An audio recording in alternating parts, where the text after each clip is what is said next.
Want to translate WhatsApp messages instantly using Google Translate? In this video, I'll show you how to use Google Translate with WhatsApp to translate chats quickly on Android. Let's get started. First, open the Google Play Store. Search for Google Translate. Install the app if you don't already have it. Open Google Translate. Tap your profile picture or menu icon. Go to Settings and select Tap to Translate. Enable Tap to Translate, show floating icon.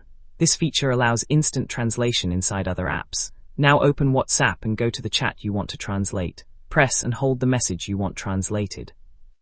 Tap Copy. Once copied, the Google Translate floating icon will appear on screen. Tap the icon. Google Translate will automatically detect and translate the text. You can choose English, French, Spanish, or any language you want. You can also translate messages before sending them. Type your message in WhatsApp and select the text. Tap on the three dots that appear. Tap on Translate. Google Translate auto-translates. Copy the translated text and paste it into WhatsApp. Automatic translations may not always be perfect. Double-check important messages before sending them. And that's how to use Google Translate on WhatsApp. If this helped you, like the video, subscribe and comment below. Check out the next video for more WhatsApp and Android tips.